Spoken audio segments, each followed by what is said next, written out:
My first visual memories are of this framed poster above my crib.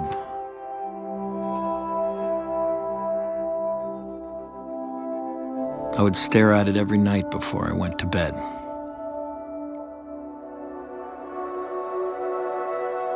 My father was an underground comic distributor. He's always been the sort of Z-League of the counterculture, as I like to call him.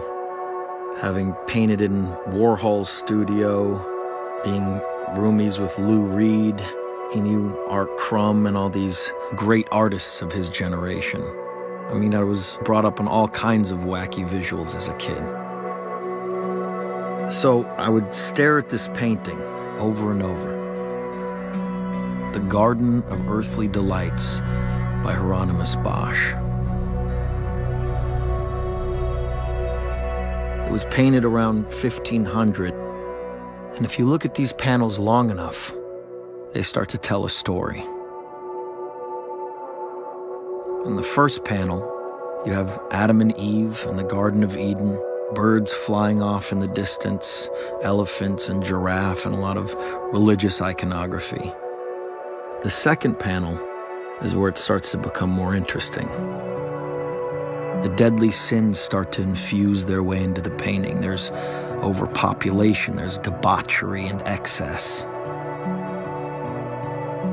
And the last panel, which is the most nightmarish one, especially from a young child's perspective, is this twisted, decayed, burnt landscape.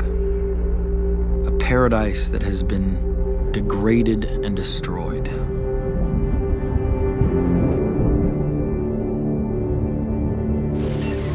Man may be unwittingly changing the world's climate through the waste products of his civilization. The burning of coal, oil, and wood is releasing carbon dioxide into the atmosphere. The greenhouse effect has been detected, and it is changing our climate now. Guess where the temperature goes? It goes up. Climate change is already in our backyard. 2012 was the hottest year in the United States. 2014, 2015, Warmest year around the warmest year on It is record. his activities which drove mankind out of the Garden of Eden.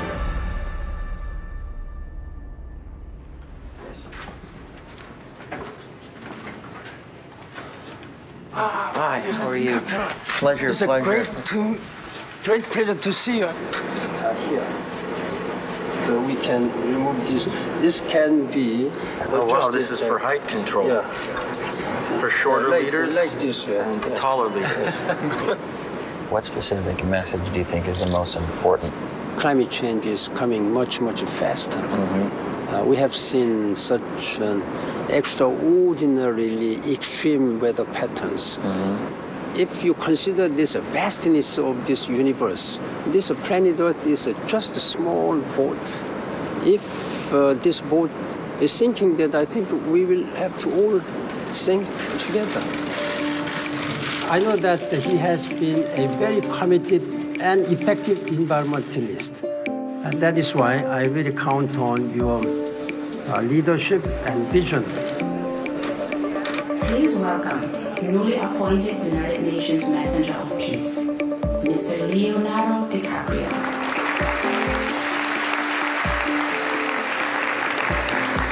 Thank you, Mr. Secretary General, Your Excellency. I feel incredibly honored that they chose me to be the United Nations Messenger of Peace on climate change. I stand before you not as an expert.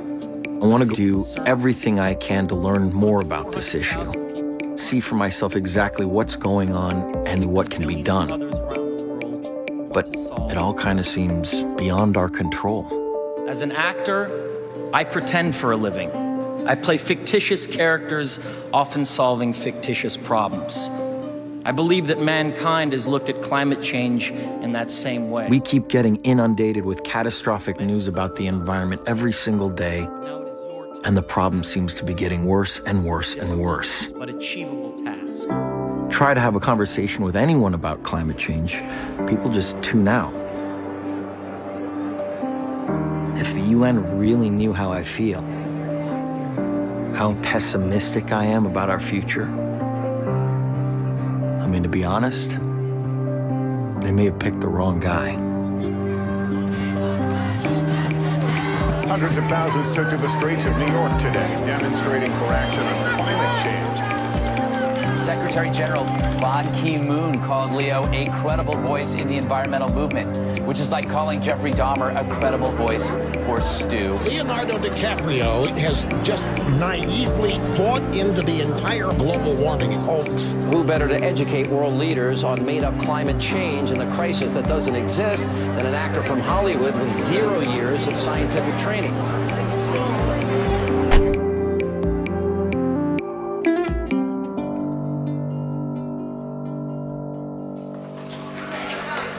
How are you? I'm very good. How are you doing? Pleasure. You too. Hey! How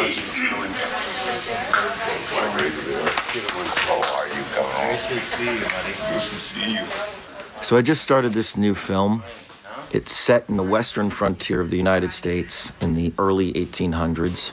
It's basically the dawn of the Industrial Revolution and has a lot to do with men who are pillaging the natural world, wiping species out, and basically destroying cultures in the process. Those are like buffalo skulls.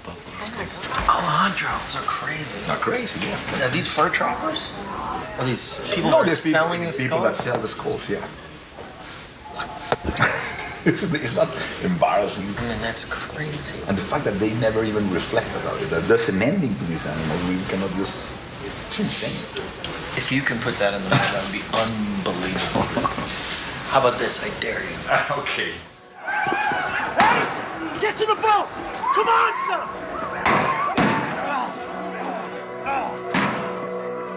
I didn't grow up around nature at all. I grew up near downtown Los Angeles. And my escape every weekend was the Natural History Museum.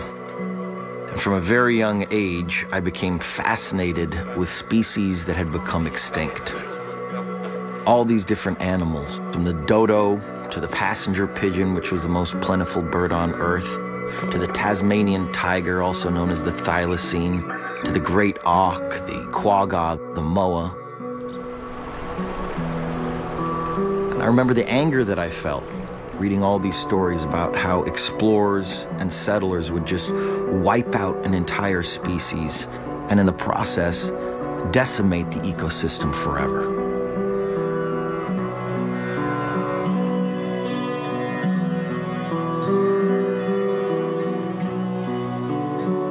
The difference now is we're knowingly doing this.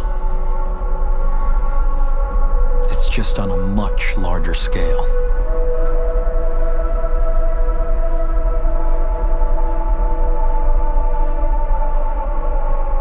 If we're going to fight climate change effectively, we have to start by acknowledging that most of our economy is based on fossil fuels. Fossil fuels are coal, oil, and natural gas. Oil powers most of the transportation sector. Coal and natural gas power most of the electricity. Now, in the first couple decades of the 21st century, in order to sustain our dependence on fossil fuels, we're going to very risky, very extreme new sources. You see this in things like mountaintop removal for coal, fracking for natural gas, offshore drilling for oil, and tar sands, which is the most devastating form of producing fossil fuels. They take away massive forests. The water in the streams and rivers is poisoned. It has severe impact on wildlife, on native communities, and it requires a huge amount of energy simply to get it to our fuel tanks. There is no such thing as clean fossil fuel. Headsets are hung up in the back. The volume control is right above the microphone.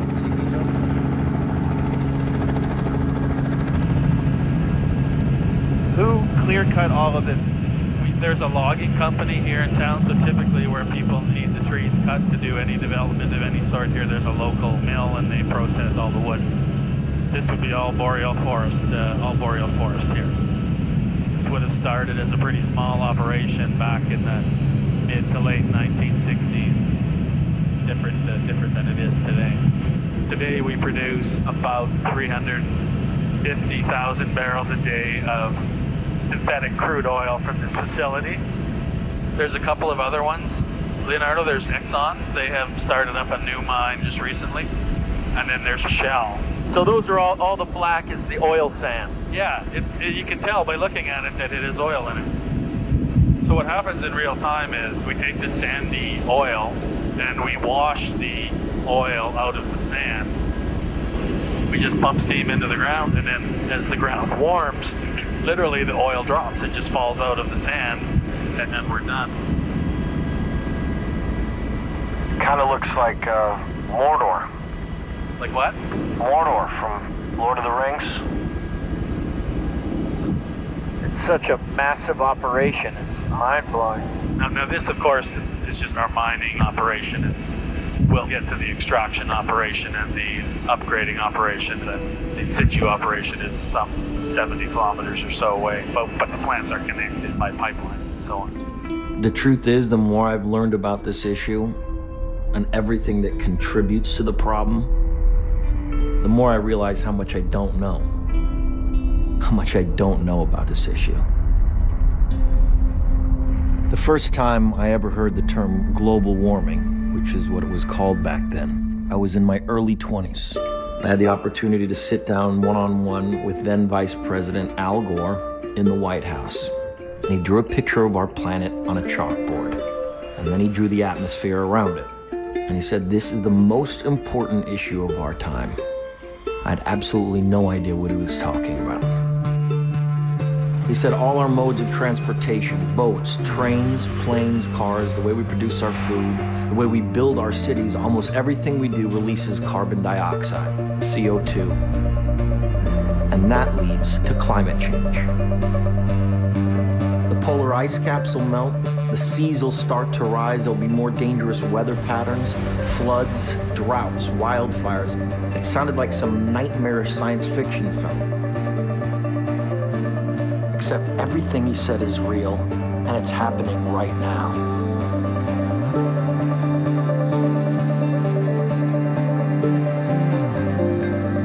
Wow. Wow, beautiful.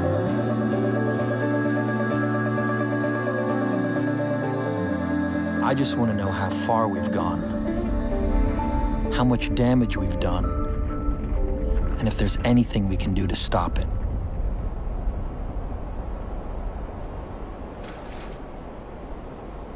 You all set, mate?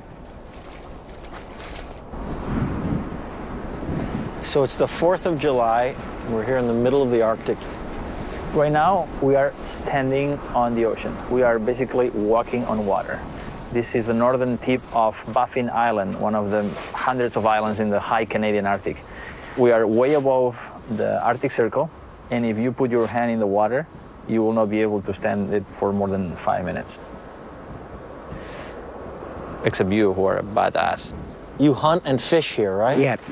What do you fish and what do you hunt? In my territory, I hunt fish, seal. Now I hunt polar bear. Is this polar bear? Yep. Oh, well, there you go. Yep. And the ice here, yes. Since you've been around, has it been decreasing? We used to have solid ice, blue, not light blue like this, blue, hard ice. Now we usually have kind of ice cream type of ice. Mm-hmm. It's ice, but when it starts to melt, it melts pretty fast, much faster than before. 2040, you will be able to sail over the North Pole. There's going to be no sea ice left in the Arctic Ocean in the summer. We are burning so many fossil fuels that the ice is melting. The Arctic is like the air conditioning for the Northern Hemisphere. If it goes away, that's going to change currents, that's going to change weather patterns, that's going to make floods and droughts more catastrophic. I think it's the most dramatic transformation of a large environment ever. Look at this. right here. There are about 10,000 to 12,000 narwhals on this region. The numbers are stable here. In other regions are declining. Wow. That's awesome. And they are waiting for the ice to open up, to swim in so they can catch the flounder. I can't believe what they sound like. It's amazing. They're like purring. You know, I don't want to be in a planet without these animals.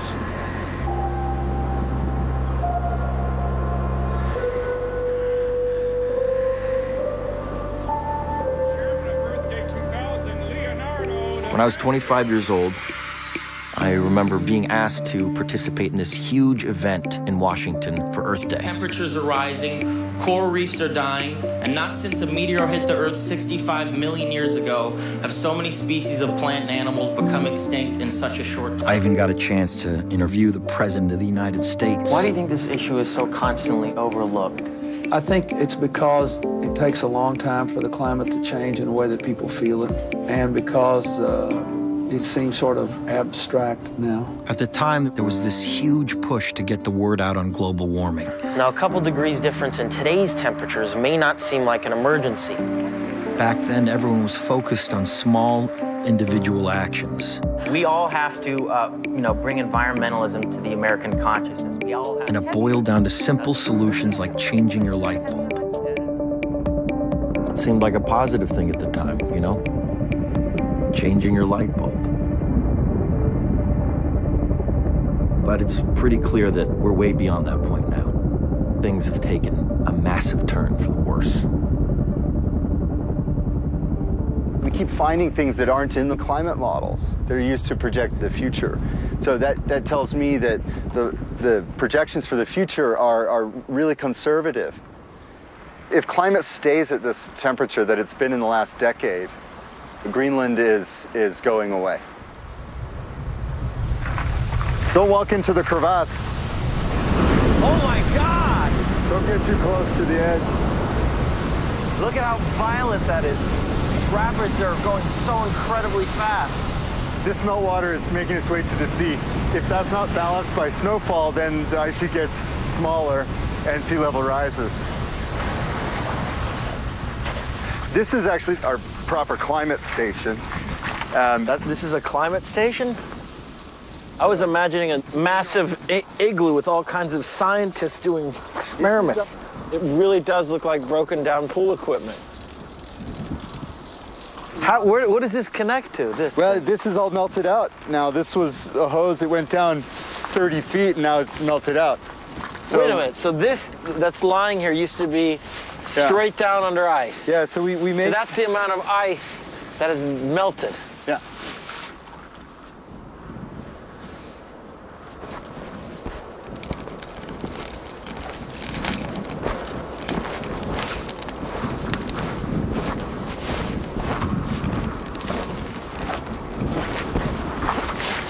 This is 5 years of melt.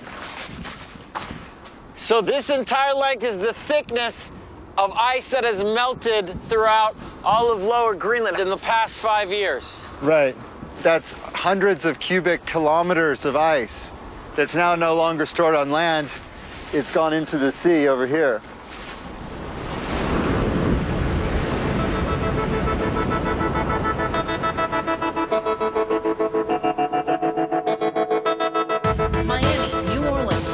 And Long Beach, California may be doomed to fall victim to ever-rising sea levels. South Florida, as we know it, could be washed away by rising seas. When you look at places that are the most susceptible to sea level rise, especially in the United States, Florida is the key one. And a lot of your campaign was based on giving people an understanding of what's at risk here. We don't have the liberty, the time to debate climate change. If you don't believe in it, I always say, bring your unconverted to us, and we'll make sure you agree that there is a major problem. We have this thing called sunny day flooding. Picture on a beautiful sunny day, all of a sudden you see water coming up on the street. As the sea level rises, the water's coming up, backflowing into our streets through our drains. If the city is underwater, There's no future. How do you combat that? Exactly what's going on as far as prevention is concerned? We started putting in pumps. Take a look at this. Oh, this is the pump. Yep. We're in the process of building all across the city. This street right here used to be fully underwater. During high tide, you may need a canoe. And now what we did is we raised this road, and you can see the difference. See how that area there kind of slopes down a little bit. So the main investment is in these systems right here, raising the roads and the electric pumps. Yeah, this is a $400 million project, citywide. And of course, we're paying for it by our city revenues. I had to raise tax revenue, which you can imagine is not a very popular thing to do as a politician. And this construction, is it going to make a difference and buy you a significant amount of time? Absolutely. I would think about 40, 50 years. That's it? Yes.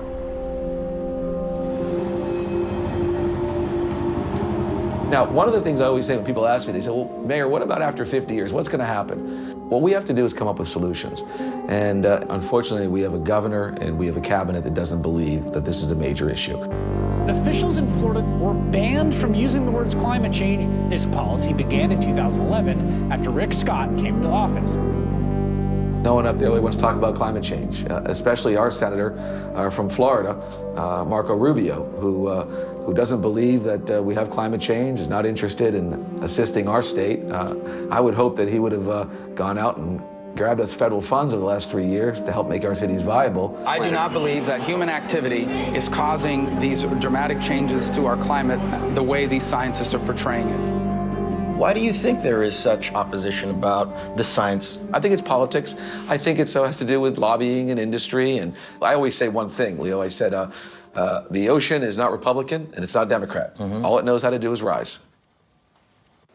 Satellite data show for the last 17 years, there has been no significant recorded warming. It's supposed to be 70 degrees today. It's freezing here. Speaking of global warming, we need some global warming. It's freezing. There's about as robust a consensus about human-caused climate change as there is for any matter in science, be it the theory of gravity. 97% of climate scientists agree the globe is warming, our climate is changing. It's due to fossil fuel burning and other human activities.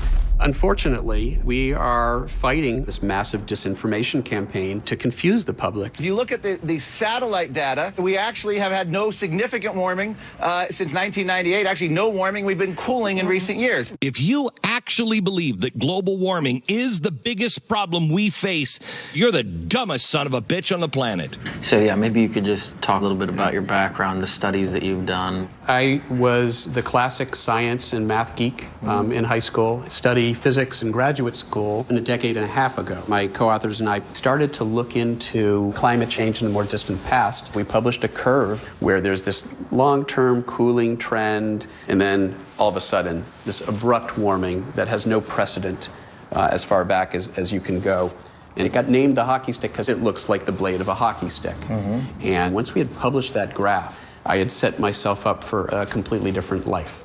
And why is that? And what did they do specifically? I was vilified on the editorial pages of the Wall Street Journal, on Fox News, that I was a fraud. Other German scientists have called it statistical rubbish. He's been called a statistical charlatan. I was being attacked by congressmen. They threw spaghetti up on the wall, and wherever it stuck is what they put in the chart. I had death threats that were actionable enough that the FBI at one point had to come to my office to investigate an envelope that had been sent to me that had a white powder. I've had threats made against my family. These folks know they don't have to win legitimate scientific debate. They just need to divide the public. And all of that hatred and fear is, in fact, organized and funded by a few players. Fossil fuel interests, folks like the Koch brothers, finance a very large echo chamber of climate change denialism. The reality is a lot of climatologists believe that the science is not settled. Global warming is illusory. We're actually going through a period of global cooling. It's easier to believe in a benevolent God, the baby Jesus, than it is in some kind of theory about global warming. Websites and news outlets and think tanks They find people with fairly impressive credentials who are willing to sell those credentials to fossil fuel interests. Dr. Fred Singer, president of the Science and Environmental Policy Project. The weather balloons around the world show no warming of the atmosphere in the last 25 years. You have all of these organizations with lofty sounding names like Americans for Prosperity or the Heartland Institute. These are front groups that are funded by corporate interests. Americans for Prosperity is really just a front group for the Koch brothers. That's an organization founded by David and Charles Koch. And good morning to you, Tim. Welcome here. What are you going to get for your money? We hope to see policies change. Koch Industries is one of the largest privately held fossil fuel interests in the world, and they're doing everything they can to protect that wealth. Would you give up all that industrialization? Would you give up all the productivity that's brought us, all the lives it has saved over the last 100 years so that the temperature would rise 0.5% or 1%? And they've lobbied Congress. We keep hearing 2014 has been the warmest year on record. So here, Mr. President, catch this. James Inhofe is probably the most prominent congressional climate change denier. Global warming is the greatest hoax ever perpetrated on the American people. He's the chair of the Senate Environment Committee. There are some people who are so arrogant to think that they are so powerful they can change climate. Man can't change climate. It might not be surprising to learn that James Inhofe is one of the largest recipients of fossil fuel money in the U.S. Senate.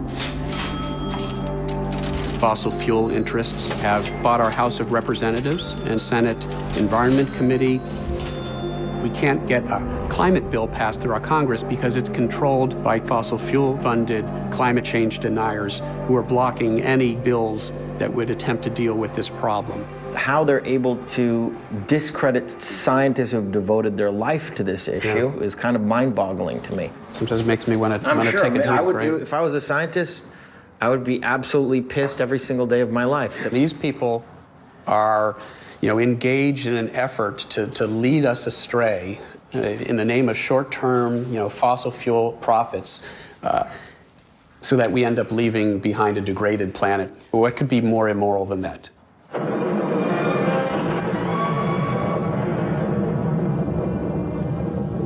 Even now, man may be unwittingly changing the world's climate through the waste products of his civilization. Due to our release through factories and automobiles every year of more than 6 billion tons of carbon dioxide, our atmosphere seems to be getting warmer. This is bad. Well, it's been calculated a few degrees rise in the Earth's temperature would melt the polar ice caps. The fact is, we've known about this problem for decades and decades, for over half a century. Every day I send you 1,000 times more power than you use in a year. Anybody working on getting power direct from old Blowhard here? Oh, yes, but not nearly enough. Roll 6B. Imagine the world right now if we had taken the science of climate change seriously back then. Electric current out of the sunlight that falls on it. But our engineers, they'll have to build efficient generators that spread out over acres, even square miles, to compete with the cheap coal and oil still available to us. Since then, our population has increased by almost 5 billion people and counting. And China has recently surpassed the United States as the world's #1 polluter. The problem has become even more difficult to solve. Ni hao ma. Is hello? Well, now we're on the opposite side of the street again. Okay. Now we're in a bike lane. In the last 35 years, China has been through a massive industrialization and urbanization, and it's growing. China is the factory of the world, manufacturing for all the Western countries. And much of the pollution of that industry is getting dumped in our backyards.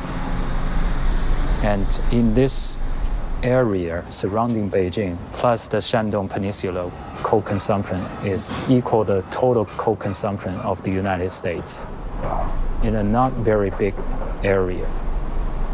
People are so worried about this especially when they get better understanding about how much of this is going to hurt their health, the health of their children, their family. apocalypse. Schools have been shut down. The toxicity has reached that worst level. 你说我们在外头待，在外头跑，呼吸这样的空气，我觉得早晚就得癌症。戴上这个口罩，因为觉得空气可能对呼吸嗓子不太舒服，到外面去就是。In China, people have concerns about climate change, but first and foremost, because their everyday life is affected.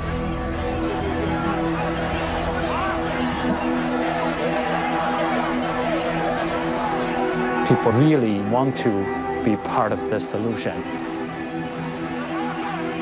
Now, environmental issues have become the biggest reason for mass demonstrations. What we want to do is to hold them accountable, to have all their power plants and their emissions go totally transparent with the public and bring them under public scrutiny. So with that in mind, I've started a national pollution map database. So this is all the major factories in China, nearly 9,000 of them. Those who are in red are not in compliance with the standards. Every hour, they need to give people their monitoring data. People can check this on their cell phone and push for polluting factories to address their violations. It's absolutely brilliant. You don't allow these companies to operate in the dark. And the media is very helpful. Chinese media talks about climate change on a regular basis. On a constant basis. You give people the data, you empower the people. And this popular support have motivated China's policy of green growth. The government changed its plan for renewable energy. Is there a giant push towards solar and wind here? Is that the next step? China's got some of the biggest wind and solar companies in the world now. Even though China has some of the largest challenges, like huge population, China's going to prioritize wind and solar rather than coal. But if China can do it, then I think the rest of the world can.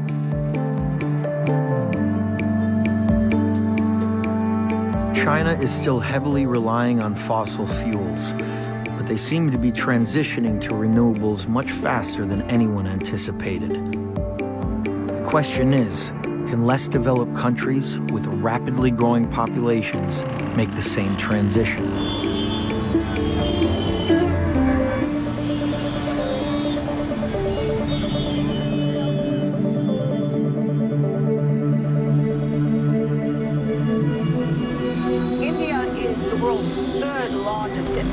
Yet the country is struggling with massive power shortages and rolling blackouts. India has consistently said that its biggest priority is development and bringing people out of poverty.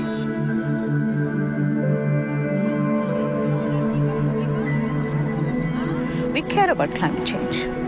But the fact is, we are a country where energy access is as much a challenge as climate change. We need to make sure that every Indian has access to energy. From what I understood, there are 300 million people without power, without light here in India. That's equivalent to the entire population of the United States. Namaste. कैसी हैं आप? मैं आपको परेशान कर रही हूँ, मगर इनने पहले ये देखा नहीं है. जी सुनीता, बहन ये क्या करती है ये? Today in villages, Indian villages, you will find people take cow dung. And they make what is known called cow dung cakes or uplas in Hindi, and they burn those. And that's their only source of cooking energy. So they will make food now.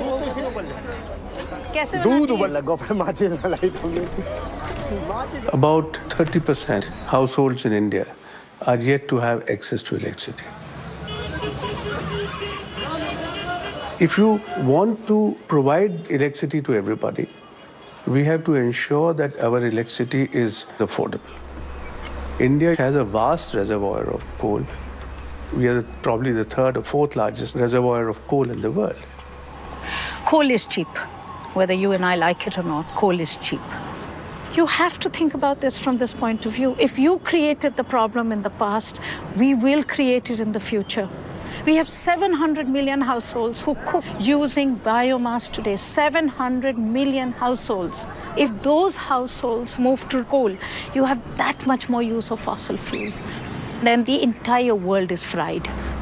If anyone gives you this very cute stuff and tells you, oh, the world's poor should move to solar, and why do they have to make the mistakes that we have made? I hear this all the time from American NGOs. And I'm like, wow, I mean, if it was that easy, I would have really liked the US to move towards solar, but you haven't.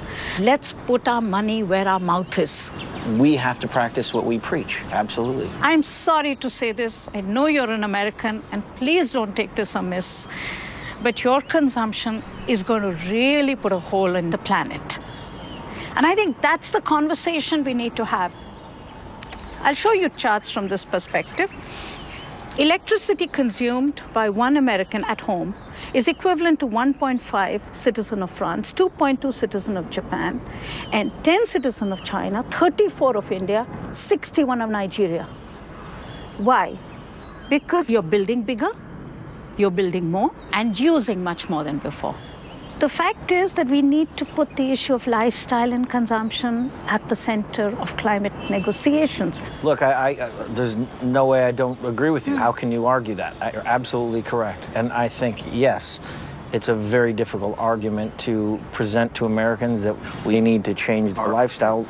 And I would also argue that it's probably not going to happen. So we are dependent, if we want to solve the climate crisis, on the fact that hopefully renewables like solar and wind will become cheaper and cheaper and cheaper. The more money we funnel into them, the more we invest into them. And ultimately, it will solve that problem. But you're shaking your head, obviously. I'm shaking with our Indian style, which means no. Right. Who will invest? Leo, let's be real about this. Who will invest and how will you invest in it? We are doing more investment in solar today. China is doing much more investment in solar today than the US is. What is the US doing which the rest of the world can learn from? You're a fossil-addicted country, but if you are seriously disengaging, it's something for us to learn from. And it'll be leadership that we can all hold up to our government and say, listen, if the US can do it, and the US is doing it, in spite of all their pressures, we can do it as well. The sad part of it is, it's just not happening. And people like me, we are rich enough to withstand the first hit of climate change. But it's the poor of India, it's the poor of Africa, it's the poor of Bangladesh who are impacted today by what I believe is the first signs of climate change.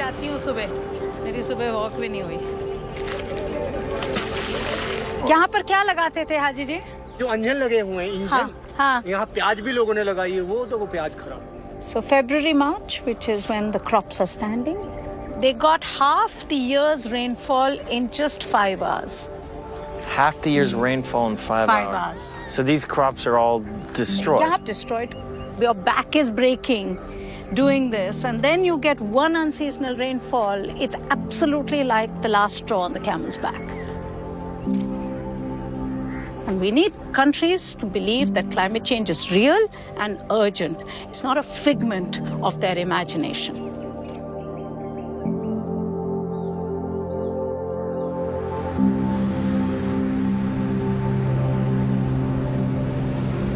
The U.S. has been the biggest emitter of greenhouse gases in history, and there's no doubt that we've all benefited from fossil fuels. I know I have. My footprint is probably a lot bigger than most people's. And there are times when I question, what is the right thing to do? What actions should we be taking? There are over 1 billion people out there without electricity. And they want lights, they want heat, they want the lifestyle that we've had in the United States for the last 100 years. If we're gonna solve this problem, we all have a responsibility to set an example. And more than that, help the developing world transition before it's too late.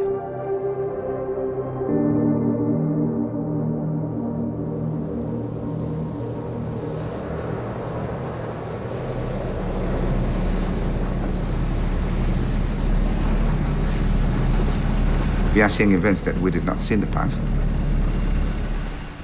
It's not about when the entire islands are underwater. It's well before that is going to be the crisis. And it's already happening. What we are facing at the moment is severe flooding. It's gone into the freshwater ponds, and that's how people get their drinking water. Have you spoken to people in the scientific community that have given you some sort of a time frame? Given the scenarios and the projections put forward by the science, our islands will be underwater. And so the question is, what do we do about it? At the moment, internally, we are relocating communities from certain parts of the island to where the water has not come up. But our long-term strategy is something that I've been discussing internationally, because we have to come to accept the reality that we may not be able to accommodate all of our people. We have adopted a policy of migration with dignity. We bought a piece of land in Fiji so that if our people choose to migrate today, they can do it. They must do it as a matter of choice. Well, I've got grandchildren. I've got 12 grandchildren. I'd like to be able to go away knowing that they will continue to have a home.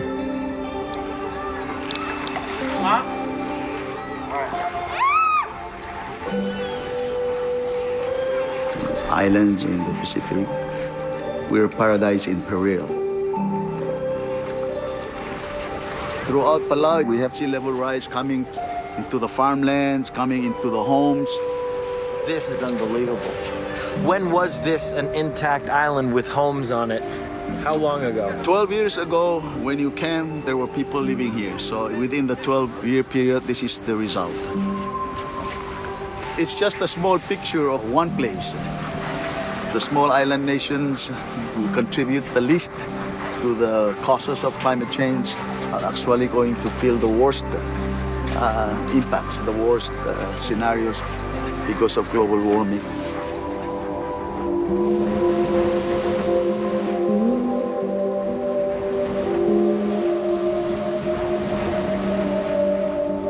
What we've done to the rest of the world is it's criminal. It's not just sea level rise. We've taken these coastal ecosystems that used to be dominated by incredibly abundant fish, and we've knocked the whole system down, reversing 500 million years of evolution. 1 billion people depend on fisheries from coral reefs for virtually all of their protein. 1 billion people.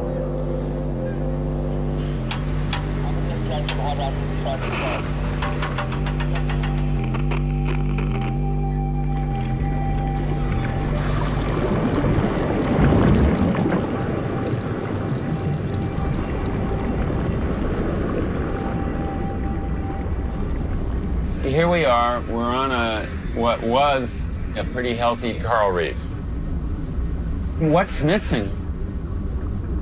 You see almost nothing swimming around. Is this a dying coral reef? I think this reef has had it. We're pushing the system really hard, and that is a serious enemy to the health of corals and their ability to grow. It's causing loss of people's livelihoods. It's causing starvation. This is happening all over. Oh yeah, absolutely. I think reefs as we know them are going to virtually disappear. The oceans are like this big buffer because they absorb carbon dioxide. They take up about 1/3 of the CO2 that we're dumping into the atmosphere. So because of that, they are a stabilizing force in climate. The problem is the ocean can't do its job fast enough with this absurd rate of carbon dioxide emissions. You know, life isn't going to disappear in the ocean. There will always be life in the ocean, but it's not going to be necessarily the kind of life we want. We could go back to 3 billion years ago and have just a whole lot of slime.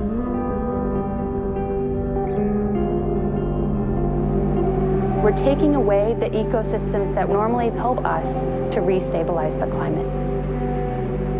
Like oceans, rainforests absorb carbon from our atmosphere. Decades and decades of the forest breathing in the carbon, storing it in the trunks and the leaves and the organic matter. So those carbon emissions are being held safe for us. Until we clear them and light them on fire, it acts like a carbon bomb and releases massive carbon emissions back into the atmosphere. Wow, this haze is intense, isn't it? The visibility not very good.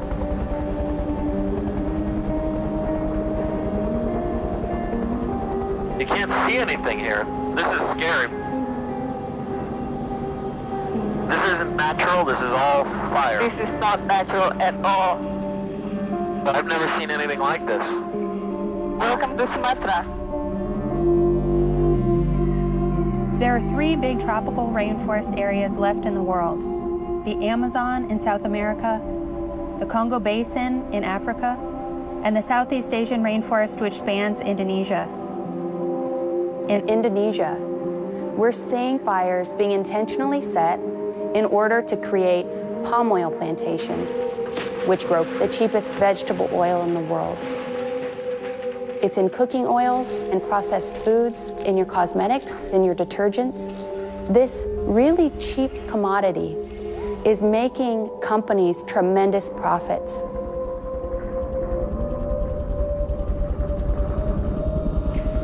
So those rows down there, that's how palm oil plantation look like from above. Just as far as you can see. Rows of palm oil. They have destroyed so much of this forest, it's unbelievable.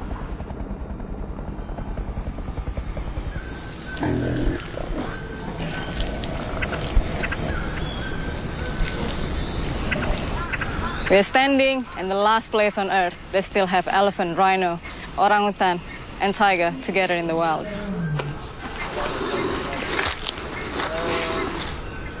What a beauty.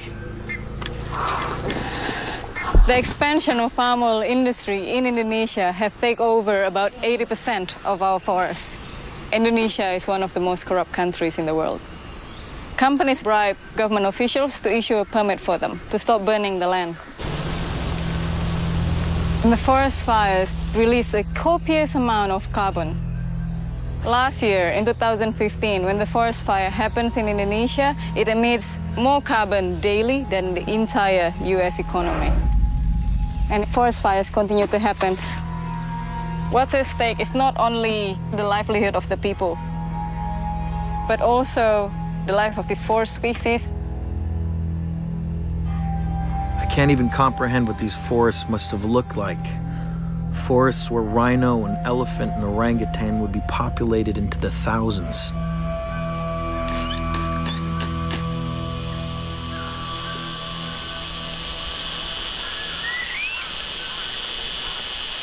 These guys are a byproduct of the forest loss because of the palm oil industry. You know, they're effectively refugees from forests that no longer exist. Wow, that's a good grip. Yeah, strong. Here, I'm gonna get you some fruit. Don't be scared. The carrot or the fruit? Definitely the fruit. That's what you guys are after, huh? There you go. Do you like carrots or not so much? Oh my God. They're amazing. Oh.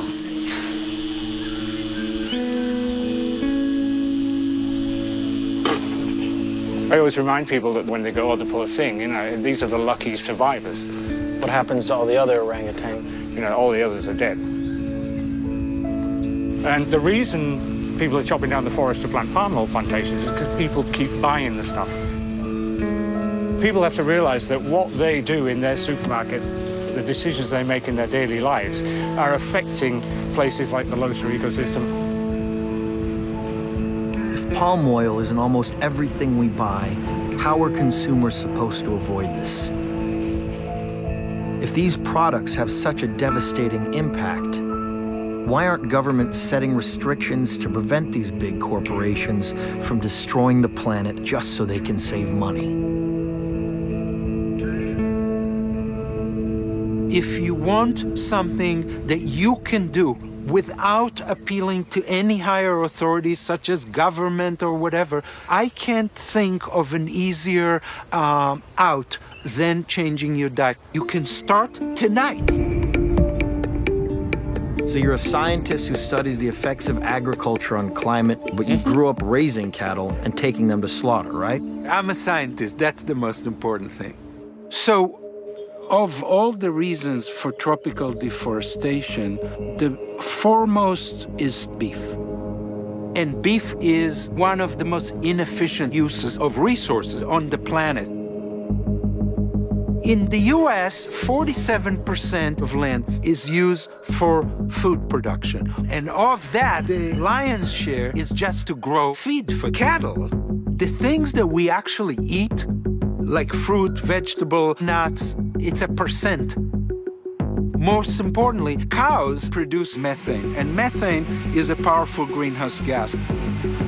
The way cows produce methane is they eat as much as they can, and when they are chewing, a whole bunch of methane is burped through the mouth into the atmosphere. The atmosphere has much more CO2 in it, but methane is far more impactful. Every molecule of methane is equivalent to 23 molecules of CO2. And of the methane in the atmosphere, nearly all of it is due to livestock. In comparison to emissions from other sources, what kind of percentage are we talking about come from the consumption of beef? About 10-12% of the total US emissions is due to beef. It's staggering. But it's very easy to envision a dietary shift, even as minor as switching, let's say, from beef to an alternative, let's say even chicken. The chicken will require 20% of the land and 10% of the greenhouse gas emissions.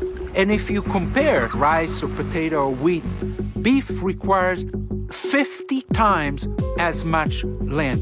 So even cutting the amount of beef that you eat in half or by a quarter could make a significant difference. Very significant. Do you at all think that that's even a possibility, considering that beef is so a part of our culture? Maybe not everybody's ready to eat tofu, 24/7. I get that. But even if you just have to have some flesh between your teeth, if you switch to chicken, you will have eliminated 80% of what you emit, depending on where you're coming from. Let's face it, it's fairly easy to switch your diet from one choice to another.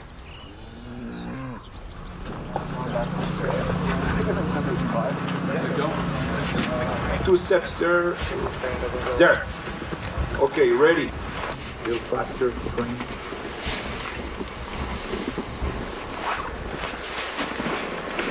While working on The Revenant, which is about man's struggle with the elements, we shot on location in the Canadian snowbelt.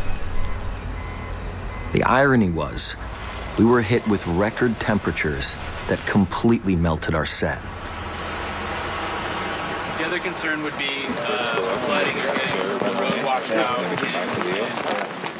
In order to finish making the movie, we had to relocate halfway around the world just to find snow.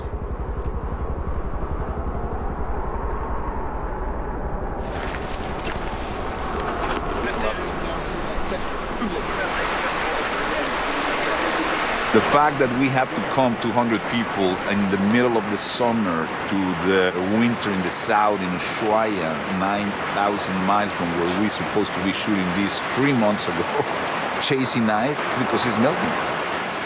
It was a very, very warm winter. We came down to the southern tip of our continents besides the South Pole to film this, because this is where the last snow is left. I think that my point of view, I was saying to my son, I said, it's funny that it's very sad, but probably for your kids, To see snow will be a super eccentric adventure. A few people will be able to see snow in the future.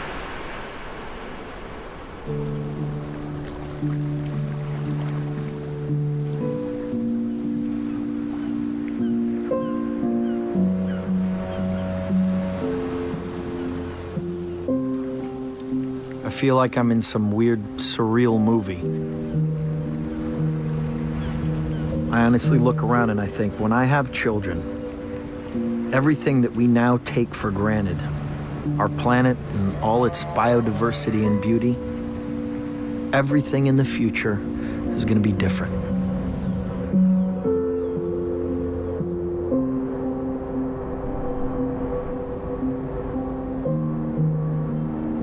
Every single light that you see has to be completely different. It has to come from a different power source. We need to build all those things differently. All the cars that are on the road need to be different. And this is one city, and if you zoom out onto a large map of planet Earth at night, you see electrification all over the world. And we're fighting powerful fossil fuel interests that basically want to keep doing business as usual. How can we possibly turn this all around? I mean, the fossil fuel industry is the biggest industry in the world. They have more money and more influence than any other sector. So, I mean, the more that there can be sort of a popular uprising against that, the better. But I think the scientific fact of the matter is we are unavoidably headed towards some level of harm. So the sooner we can take action, the less harm will result. Wow. Holy crap. That's a good robot. Whoa. What is your grand vision for all of this? The point of the Gigafactory is to get the cost of batteries down to the point where it's affordable. Right. Batteries are critical to a sustainable energy future. The sun doesn't shine all the time, so you've got to store it in a battery. How is this going to help developing nations that have massive populations that need to have power? So the advantage of solar and batteries is that you can avoid building electricity plants at all. So you could be a remote village and have solar panels that charge a battery pack that then supplies power to the whole village without ever having to run thousands of miles of high voltage cable all over the place. It's like what happened with landline phones versus cellular phones.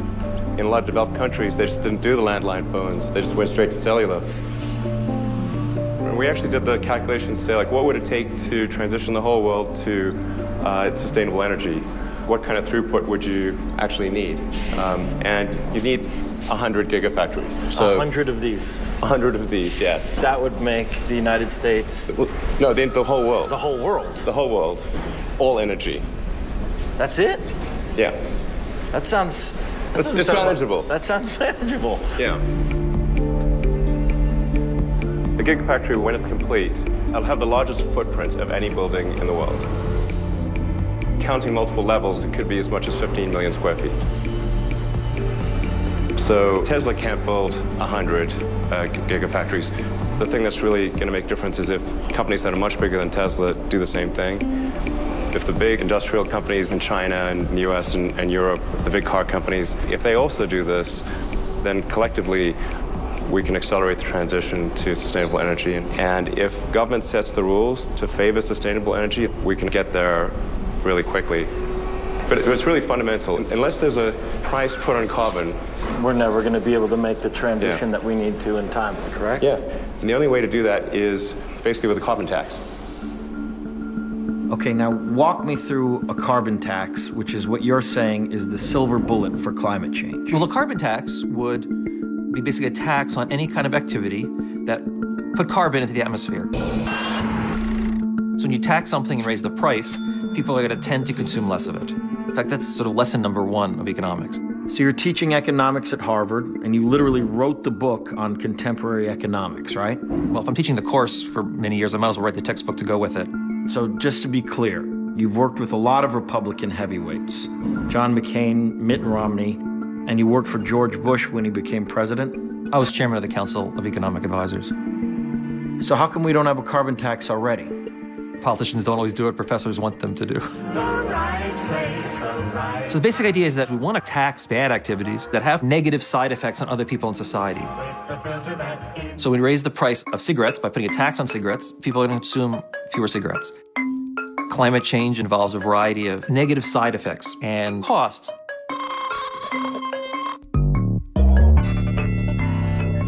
A carbon tax forces people to take account of those costs. I think trying to appeal to people's social responsibility is really very, very hard because people have complicated lives and they have lots of things to worry about. They don't want to have to think about climate change every time they do every decision. They can't. And every time you turn on your car, are you supposed to think, uh-oh, what am I doing to the climate? What a carbon tax does is it nudges them in the direction of doing the right thing. So let me get this straight. You're a Republican who wants more taxes. Well, one of the important things to keep in mind is that if you have a carbon tax, you can turn around and cut other taxes in response. For example, payroll taxes. This is a tax shift rather than a tax increase. So is it possible to ever pass a carbon tax now, given the current political situation? I mean, half the people in office still don't believe in climate change. Yes, we can. During the campaign, President Obama didn't want to say the word carbon tax because it polled terribly. If we want to change the president's view of carbon taxes, we need to change the public's view of carbon taxes. Think of gay marriage. Remember, Barack Obama ran against gay marriage. I am not a supporter of gay marriage. When did he switch? When the polls started switching. I think same-sex couples should be able to get married. Politicians, whether we call them our elected leaders, are really our elected followers. They do what the people want them to do. We need to preach to the American people. And once the American people are convinced, the politicians will fall in line very quickly. President Obama and representatives from nearly 200 other countries are trying to reach an agreement to keep global warming in check. In December, the world will come together at the UN Climate Conference in Paris, and we will see whether or not we can muster the collective political will to reach an ambitious, comprehensive agreement. This is a critical year. Leo, how you doing, man? Thank you for your time. I really appreciate it. Last time we had a hug, everybody had a, did you see the result of the thing after 3 days? Oh, really? Oh, yes, I remember that. I forgot about that. Good to see you, Secretary. So, after decades of failed negotiations, what makes this negotiation different from all the rest? I remember the footage of George Bush Sr. saying, we've just learned about this thing called global warming. We come to Rio proud of what we have accomplished and committed to extending the record on American leadership on the environment. I mean, we had climate summit after climate summit, and we've seen so little action. Well, let me tell you why this is different, and it really is different. Last year, President Obama was able to stand up in Beijing with Chinese President Xi and announce intended reductions in emissions for Paris. Well, guess what? When the two largest economies in the world and the two largest emitters in the world stand up and make a statement like that, that's created a momentum that never existed before. A lot of things are coming together. Tragically, the full measure of the negative impact of climate change is coming together too. What's happened now is that you have mass populations that are moving as a result of climate. Climate refugees pouring into the capital and tempers are fraying. Or you have huge fights over water, which could erupt into wars.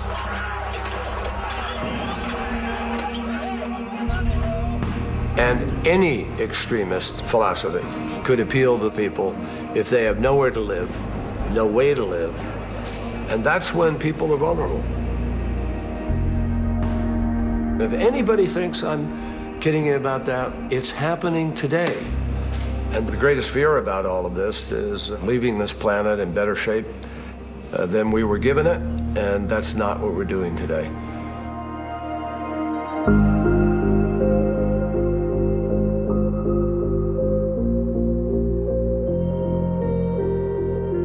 Today I spend most of my time understanding how can we secure a prosperous future for humanity in a situation where we're starting to hit the ceiling of what the planet can cope with.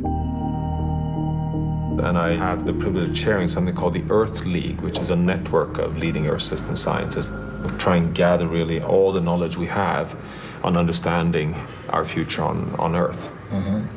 We are on average moving towards 4 degrees warming this century, and we haven't been in a 4-degree warmer world for the past 4 million years. So it's not as if it's a place we know very well.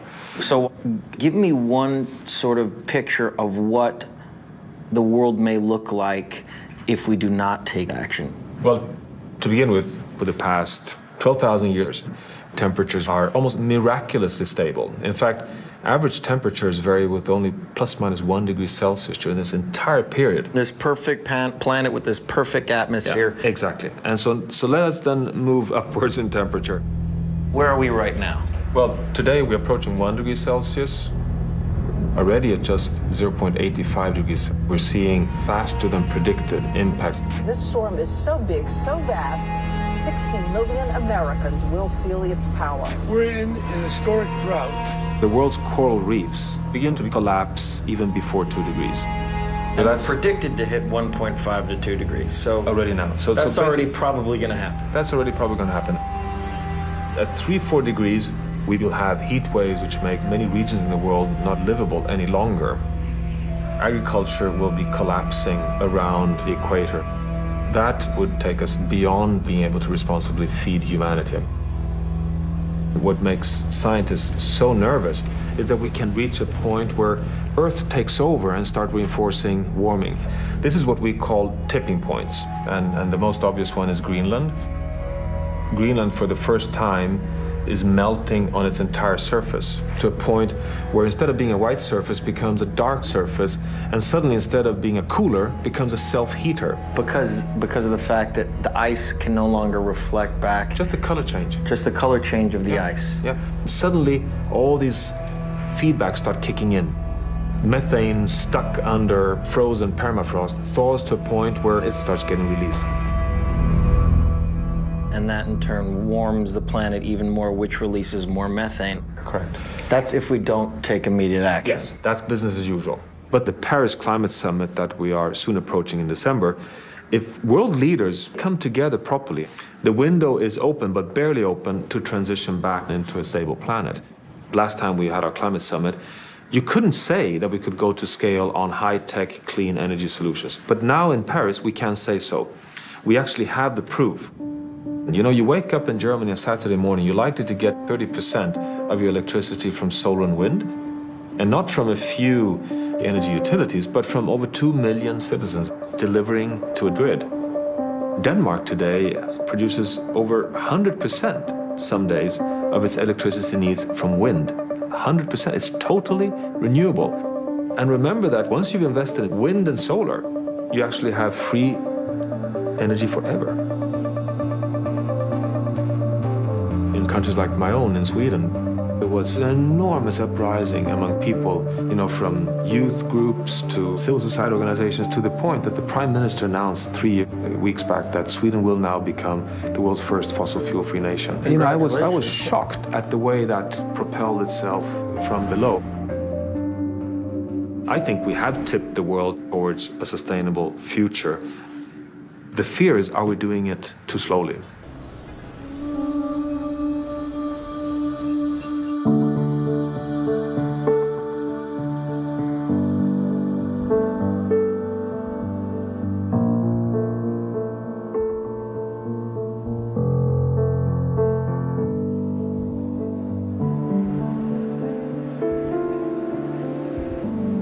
Ladies and gentlemen, you are here today to write the script for a new future. The fate of our planet is in your hands. Olive. I am a small island girl with big dreams from the island of Majuro in the Marshall Islands. Back when I was 6 or 7, my grandpa told me about how the ice in the North Pole and South Pole will melt away, and as they melt, the water will rise and soon flood our islands. This agreement is for those of us whose identity, whose culture, whose ancestors, whose whole being is bound to their lands. This agreement will help the world prepare for the impacts of climate change that are already here, and also for those we know are now headed our way inevitably. Nearly a quarter of a century of global climate talks have come to this pivotal moment in Paris. 195 countries saying they'll do everything in their power to change. Je vois que la réaction est positive, je n'entends pas d'objection. L'accord de Paris pour le climat est accepté.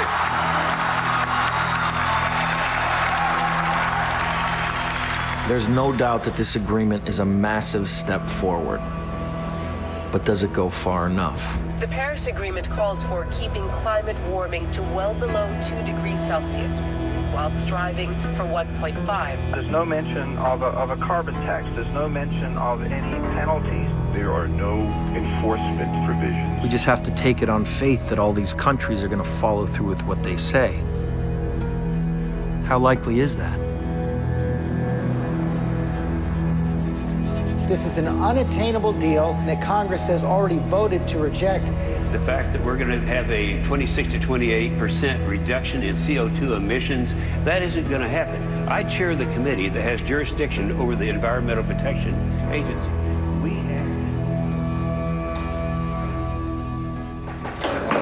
Hey, man. Good to see you. Thank you so much. You doing all right? Absolutely. All right.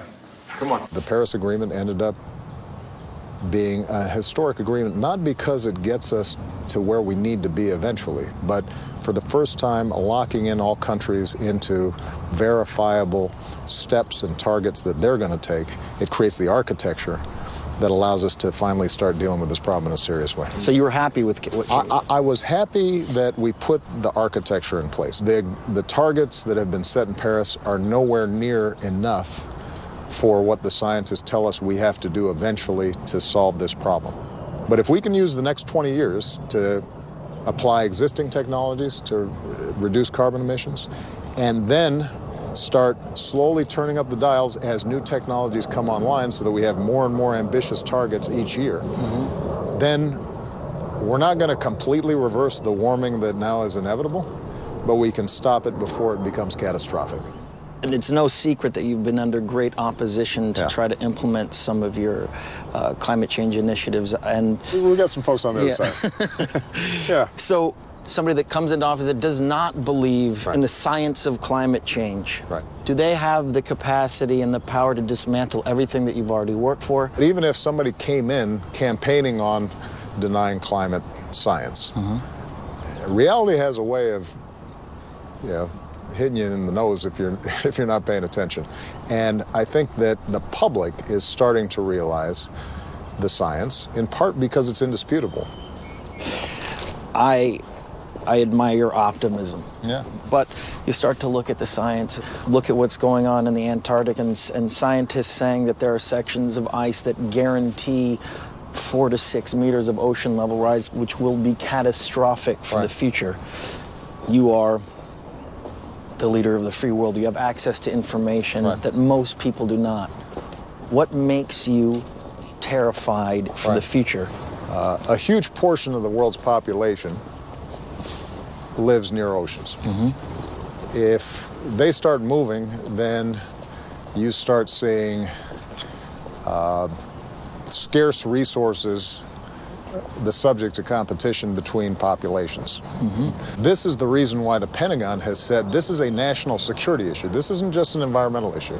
This is a national security issue. In addition to just the sadness that I would feel if my kids can never see a glacier the way I saw when I went up to Alaska.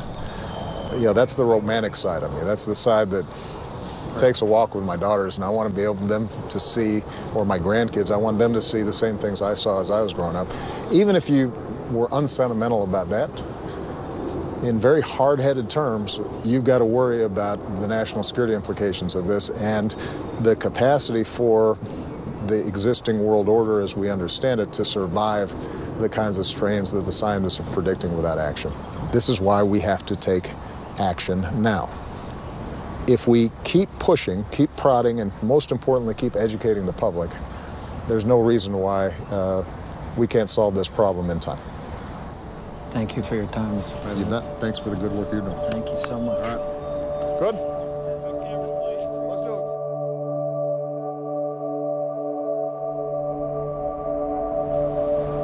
I realized that as a science community, we have not done the best job, frankly, of communicating this threat to the public.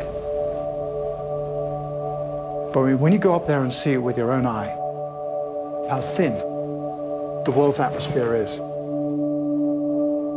Tiny little onion skin around the Earth. So that's all the oxygen that we breathe, that's the CO2. Everything we burn goes into it. It's an astonishingly fragile film.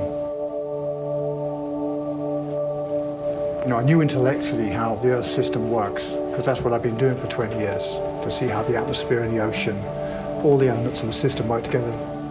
So I understood it intellectually. But it's like being an ant trying to understand what an elephant looks like by crawling all over the elephant. But when we were up there in orbit and you could see 1,200 miles in any direction, I mean, let me tell you, it's kind of a revelation. Seeing all the cities at night, millions of people all working away, doing something. Come around the day side of the world, seeing the natural systems, the hurricanes, huge, great big wheels, you know, over the oceans. Saw the Amazon River go between my feet for like 5 minutes, you know, and the whole green carpet either side. Just beautiful, all the way out to the sea. And, you know, there was the sun coming up over the Amazon, the whole forest waking up and doing what it does every day, you know, breathing in and breathing out. So I you know, at the end of all that, I became immensely fond, more fond of the planet, you know, which I never thought about when I actually just live on the surface. And also kind of fond of the people on there too. It's like being taken away from your family and coming back. And, you know, I wish it all well. Just for Christmas, I got told I got pancreatic cancer, you know, stage 4, so it's elsewhere in me, not just in one place. So, you know, the odds are I won't be around for very long. You know, it's very small chance of survival. So, that's really motivated me, you know, to think about what's important to do. And what can I contribute in the time I have left? So this is a model simulation of the Earth now. We have about 20 satellites that are dedicated to looking at the Earth every day. One looks at clouds, one looks at the sea surface temperature. OCO looks at carbon dioxide in the atmosphere. All this information comes in, and this is the tool we use to do climate simulation. Here's an example of one thing we can see. This is ocean surface temperature as measured from space. This is the whole world's surface temperature. You can see the poles melting there. Wow. Yeah. This is the way to do it, man. I mean, this is the way to really see what's going on. Here's a Gulf Stream. Look at this. This is the motion of the ocean. This is like a great piece of art. It is, isn't it? Biggest impact will be here. In the Gulf Stream. Yeah. This current here, is it? The dumping of ice off melting Greenland would stop this conveyor belt.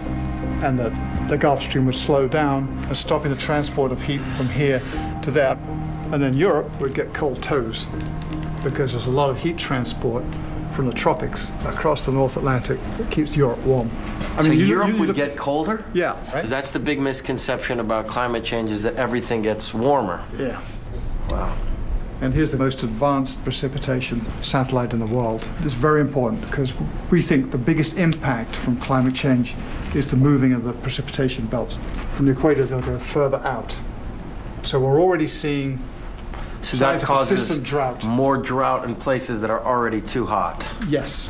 And there's a lot of papers written in the State Department and elsewhere how that sustained drought has helped fuel the conflict, the Syrian civil war, Darfur, Sudan, all these places that are short of water, short of food. Is this throughout the entire planet, or is it just this particular region right here? No, we expected the whole world. We expect bits of India. We expect in the U.S., Oklahoma, you know, the Dust Bowl region. We expect that to get much, much drier over the next few decades. Oh my God. Right. And what about my home state of California here. Not looking great, I'm afraid. Now, our models predicted persistent drought in the Dust Bowl and here for 50 years from now. But we're just seeing the worst drought in 900 years here right now, so it's coming a bit earlier than we thought. We're talking about this happening over a period of a few decades. It's just consistent, not great news. No, but a lot of people now are kind of confused about the issue. You know, the facts are crystal clear. The ice is melting, the earth is warming, the sea level is rising. Those are facts. Rather than feeling, oh my God, it's hopeless, say, okay, this is the problem. Let's be realistic. Let's find a way out of it. And there are ways out of it. You know, if we stopped burning fossil fuel right now, the planet would still keep warming for a little while before cooling off again. So you're saying that if we do the right thing, right, we're going to heat up, or we're going to... It'll tail off, and then it'll start cooling again. Would that Arctic ice sheet start to then increase again? Once the cooling started, yeah. So there really is a possibility to repair this trajectory that we're on. Interesting. Yeah. So there's hope. You seem to have an incredibly positive attitude. Just about everything, though. It's amazing. Yeah, I do. I'm basically optimistic kind of person. I have faith in people. I really do have faith in people, and I think that once people come out of the fog of confusion on an issue or uncertainty about an issue and realistically appreciate it at some level, the threat, and they're informed of what the best action is to deal with it, they got on and did it.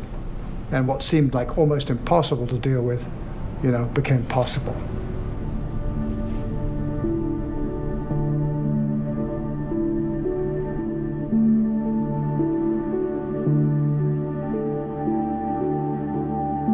I still think a lot about that picture that used to hang above my crib.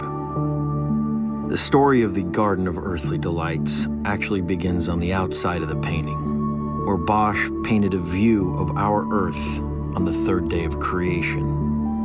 It's almost as if he wanted to show the fragility of our planet by depicting the Earth and its atmosphere enclosed in glass. Questa nostra casa si sta rovinando e ciò danneggia tutti. Pope Francis has officially released his encyclical on the environment. The document is both a call for immediate action to stop global warming and a cry for justice for the poor. La sua attuazione. Our common home has fallen into serious disrepair. Hope would have us recognize that there is always a way out, that we can always redirect our steps, that we can always do something to solve our problems. Still, we can see signs that things are now reaching a breaking point. This is a direct message from the Pope. It's a huge deal. Grazie per dedicarmi questa udienza privata. One of the most important spiritual leaders on the planet. He has now called upon the world community to accept the modern science of climate change. A pope has never done anything like this in history.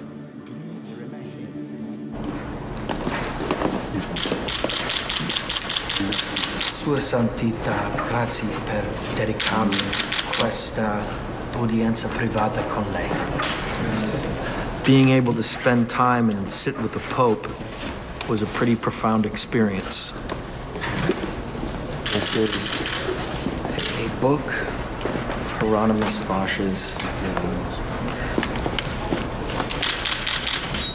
was hanging above my crib as a young boy.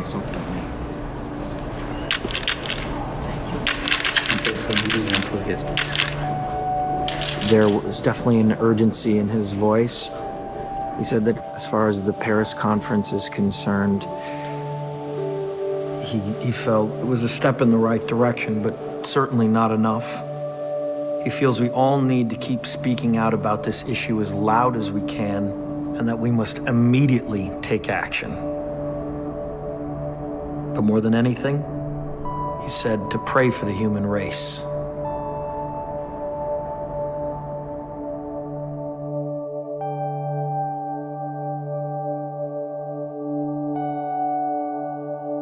After everything I've seen, it's become pretty obvious that we're no longer living in that first unspoiled depiction of Eden. We're in that second panel, what Bosch called humankind before the flood.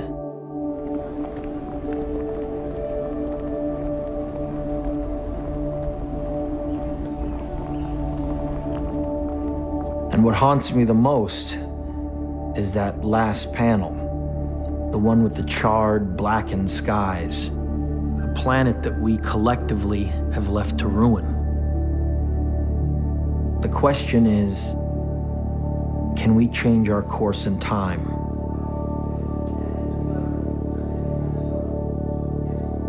Now, if this was a movie, we could write the ending of this script and we could figure a way out of this mess. But real life doesn't work like that. And we can't pretend that we know how this is gonna end. The only thing that we can do is control what we do next. How we live our lives. What we consume. How we get involved. And how we use our vote to tell our leaders that we know the truth about climate change. The last speaker for this signing ceremony is the Academy Award Best Actor and the United Nations Messenger of Peace, Mr. Leonardo DiCaprio.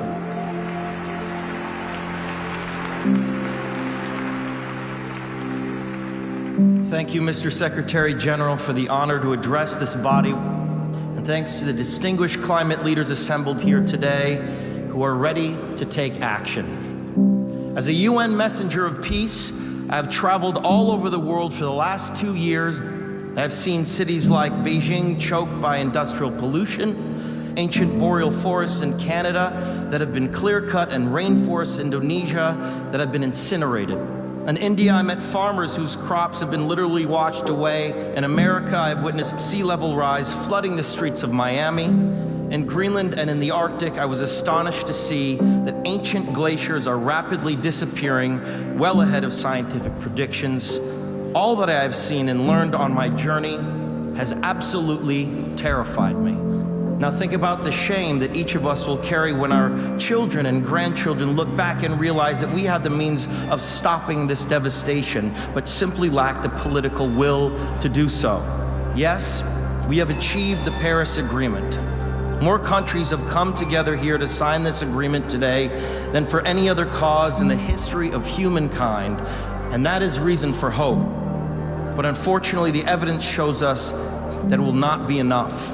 A massive change is required right now, one that leads to a new collective consciousness, a new collective evolution of the human race, inspired and enabled by a sense of urgency from all of you.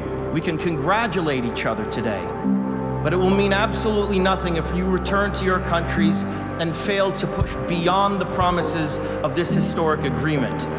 After 21 years of debates and conferences, it is time to declare no more talk, no more excuses, no more 10-year studies, no more allowing the fossil fuel companies to manipulate and dictate the science and policies that affect our future. The world is now watching. You will either be lauded by future generations or vilified by them. You are the last best hope of Earth. We ask you to protect it, or we and all living things we cherish are history.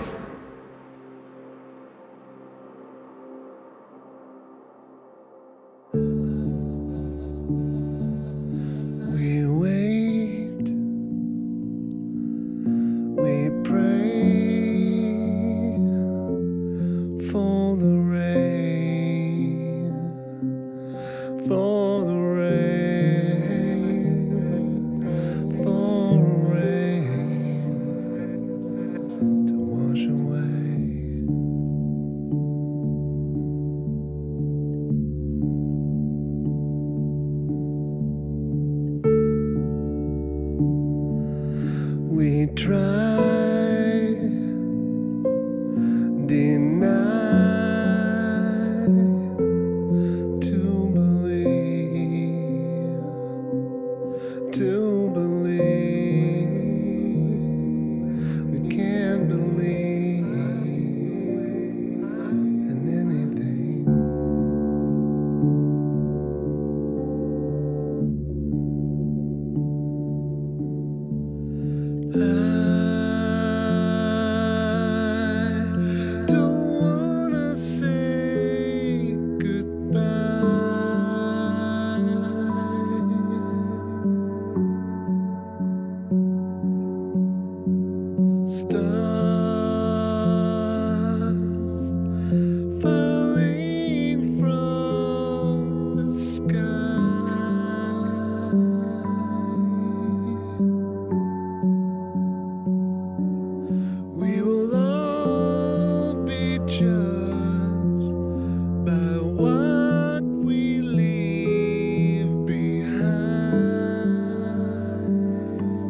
Falling from the sky.